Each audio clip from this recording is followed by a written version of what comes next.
Hello everyone, I hope you're having a great week, and for today's video we're going to be making another Pinterest inspired outfit because I need clothes. And for that I have all the designs that I've been itching to make in this little bowl. So let's choose which one we're gonna make this week. Not this one. Not this one. This one! Look at this. And if you're new here, hello, my name is Nuria, and I also have a website where I'm going to be adding all the free instructions on how to make each and every single one of these patterns. When I say make, I mean drafting instructions, not sewing instructions, okay? And it is possible that I don't drop it at the same time as this video because they are a lot of work, but they will be uploaded in the near future. So be patient with me, please. Now, this design is divided into 3 different pieces: the trousers, the top, and the sweater. For the trousers, they are tight jeans that I'm going to be making with the slack foundation, just because it's a foundation that I prefer, to be honest. And I'm going to be dividing the front and back panel into 2 different panels. So I'm going to have 4 on each side. And I'm doing that because I want to add some shaping around my buttocks. And also I want to add some flare at the bottom. So that's why I want to divide them, so I can add a little bit of extra flare. So what this means is that I'm going to have 2 lines running through the front and 2 lines running at the back and some added flare. And they're going to have invisible zippers. I say invisible because I want them to be hidden through the seams, but I don't know how they're going to look like. So we're going to see how invisible they are. Then for the second pattern, it's going to be the most basic top you can think of. I've made this top before using a pattern by Paradise Patterns. I think it's called the Bloma tang, and it's a great pattern, don't get me wrong, but my back doesn't fit. I've told you a million times, my back is wider than the standard and it doesn't fit in most of the places. So I'm going to try and figure out the pattern by myself, so I can also explain to you how to make that pattern if you want it. That's the story for the pieces that I'm going to be sewing. And for the sweater, I'm going to knit a little sweater, and I've been wanting to make this pattern for the longest time. It's the sweater number 14 by my favorite things, Knitwear, and I just love it. It's V-neck, that it's baggy, that has stockinette stitch, that you knit it in the round. It looks easy and fast. I have to say that I've been knitting it for a while and it's not done, and I think it's not going to be done by the end of this video because I plan on publishing it in 2 or 3 days, and yeah, I can show you. This is all I have, and it's for my back. So what do you think? I think it's pretty improbable that I'm going to be finishing it, but at least I'm going to get as far as I can because I need sweaters and I need things with this color. Like, look at this, look at this. Imagine me with this red. But for now, let's get into the sewing.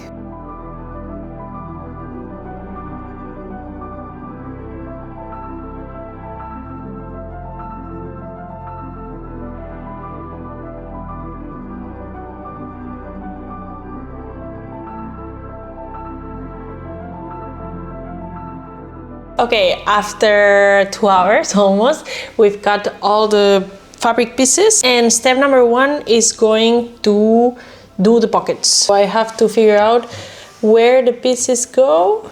And now that I know where all the pieces go, I think I'm going to overlock and attach. So step number 1 was adding the pockets, and they've been added. Do you think this is invisible?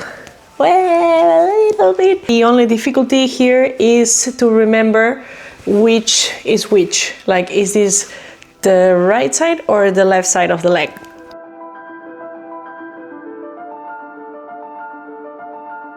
I'm done with the panels. As you can see, now we have the whole front with the little invisible pocket here. And the question is, do I do a top stitch here? Yes or no? I can show you the one I made for my capsule wardrobe that is missing a leg, and I did the double top stitch here. And I think I prefer it without the top stitch, but I'm a little bit scared that the seam is not going to be strong enough if I don't do the top stitch. And I made another mistake, and this is a mistake that I make time after time after time after time. It's forgetting that you always need to cut 2 of the waistbands. 2, not 1. Why do I keep forgetting that? And I didn't have enough fabric, so I had to cut it not on the fold. So I have 2 pieces, and then I thought, okay, those are my pieces. No, because these pieces go together like this. So the next steps are going to be, number 1, attach the back pockets to the back. Well, first finish the back pocket because I need to add my little logo that looks like this, Nuria Mo. Once I'm done with the pockets, I'm going to attach them to the back pieces. After that, I'm going to do the fly. After the fly, I'm going to attach front and back together, and after that, we'll come back because, yeah. And next question I always have is, does the fly go on the right side or on the left side? Because I always cut the fly on both sides, and then I think, okay, future Nuria will deal with this. So now I just have to go to my jeans and look at, okay, which side is the one that has the fly and which side is the one that has the shield.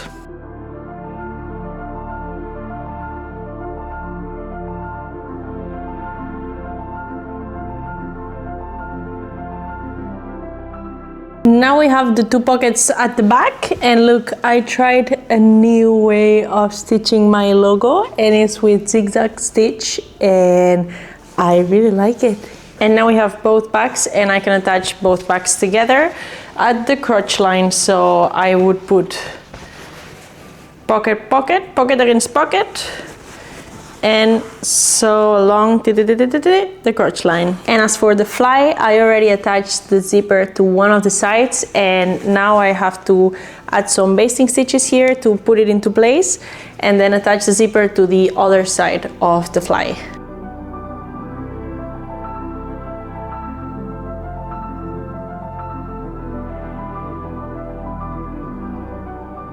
The moment of truth has arrived. We have the pants. We're only missing the waistband. Let's see. Does it fit? Yes or no? Dun, dun, dun, dun, dun, dun, dun, dun, dun, dun. Okay, so I lost the audio of this part, but I'm basically trying them on and seeing how my butt feels. It feels good. I look in the mirror and ooh, I like what I see. And I show you the full thing. I think there's a weird thing going on at the crotch line, but it's going to disappear if I add nice shoes with it. These are my new Uggs. I love them. I think they're perfect. Look at this. Ah, it looks nice. Ooh, ooh. Now for the stretchy foundation, we first need the torso foundation. There we have it. And from there, you come up with the knit foundation. I did my first prototype and I like it, but it had something weird on the side. So for now, I'll just cut on the neckline and the armholes. I cut it to the length I wanted to cut it, and I'm happy with this. It's not fully done, but it's an improvement, right? We had this and now we have nothing. As you can see, it's not working because depending on how much stretch your fabric has, you need to account for that. Okay, so we've reached a point where I've been doing a lot of research about fabrics with elasticity, and I've reached 2 conclusions. 1, I still don't know a lot of stuff, shocking. And 2, I don't know, I don't remember. The thing is, I followed the book by Helen Joseph Armstrong, and there it explains a little bit, just like the book is huge, and then this much explains stretchy fabrics, and I don't fully understand it, and I cannot grasp what she's explaining. Now, she has 2 foundations, right? She has the one for woven fabric, that is fabrics without elasticity, woven, and she has fabrics with elasticity. And both of them are the dress foundation. One is used to create the other one. So here we have the one for woven fabrics, and here we have the one for elastic fabrics, yeah? And if I put them one on top of each other, we can see there's not many differences. So it's only at the waist here, and you can see that this would be my waist. So the one for elastic fabrics, it's my waist. It's my waist divided by 4. Yeah, but the rest, like the armhole, for example, it's exactly the same. So that makes you think, there's something wrong there. And I think that's what creates this extra fabric that I have here. I had a needle there and I don't know where it is now, so that's a bit scary. Anyway, the conclusion I was telling you about is that I don't know enough. This is why the decision has been made to not add this pattern on my website yet. So I will add it in the future, but I do need to do a lot more research, and not just research, but try it myself. Because in these patterns, they talk about negative ease. You have different fabrics with different elasticity, and depending on how much they stretch, you take some measurements in, so 2%, 4%, 5%, depending on the stretch. So what we're going to do now is we're going to add the pattern for the trousers to the website, and the top I will do a little bit more research, and once I'm sure what I'm explaining is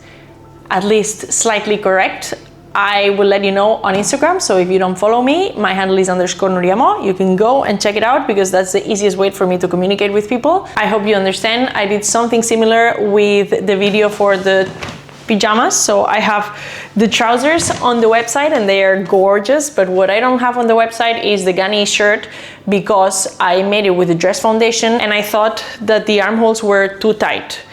And I didn't like that, so that's why I didn't add it. I think that shirt would be better done with the shirt foundation. Now, I know there's a lot of foundations. I know I'm talking nonsense here. This is because I still do not understand what I'm talking about. Okay, so this is how I sound when I have no idea what I'm saying. I know there's a million foundations, but I don't understand how they correlate and if one can be made from the other one and if one has more ease or less ease. Just from elastic patterns, there's like 4 different blocks: for firm knits, for stretchy knits, for activity wear. Anyway, while I buy books about it and I read about it and I watch videos about it, I will finish this top and I will for sure add the trouser pattern to the website because they are gorgeous, and yeah, there's no denying that. Okay, I hope you're okay with my decisions. Maybe I wake up tomorrow and I'm like, you know what, I know everything, and then I'm like, I'll just add the pattern. Probably not, but it could be an option. Okay, so the trousers and the top are done finally, and now we come to the problem, which is the sweater. Now, I only have one day and I really, really don't believe in me finishing it in the next 2 days. So we're going to be real and I'm just going to sit down here. Right now it's 6:20. I'm going to sit down, watch as many movies as I want until Owen comes home, which is around 10. So I have 4 hours. And let's see how far we can get in 4 hours. And whatever is done, I'll do the reveal tomorrow with whatever is done. And that's it. This is the outfit and I really like it. I've already worn it outside and it was very comfy. The only thing that I haven't finished, and I think it's the statement thing I put on all my clothes, is that it's not finished. So needle instead of a button, because buttonholes. You know, right? I ended up using the Bloma pattern by Paradise Patterns to make this top again because I could not figure it out. I've done some research since then and I've discovered new things, but there's still a long way to go. As for the sweater, this is all I managed to make for now. I know it's not a lot, but I was not feeling really good yesterday, so instead of knitting for 4 hours, I just knitted for 20 minutes and I was like, okay, that's it. Overall, I'm extremely happy with how the outfit turned out. I'm really happy that I have something to wear when I go outside that is not my usual jeans and my usual t-shirt. I'm going to keep making outfits, and to be honest, I don't dislike the idea of using patterns from other people that much anymore because I've seen a couple of patterns that I want to try for long sleeves t-shirts or patterns for elastic fabrics, because sometimes what we need to do is just learn through stuff that people have already put out there. And I think that's what I have to do, make a couple of pieces with patterns, and once I understand how those things work, I try to pattern them myself. But that's it, I hope you enjoyed it. If you like this content, please subscribe, like, all these things. and I'll see you next week. Bye.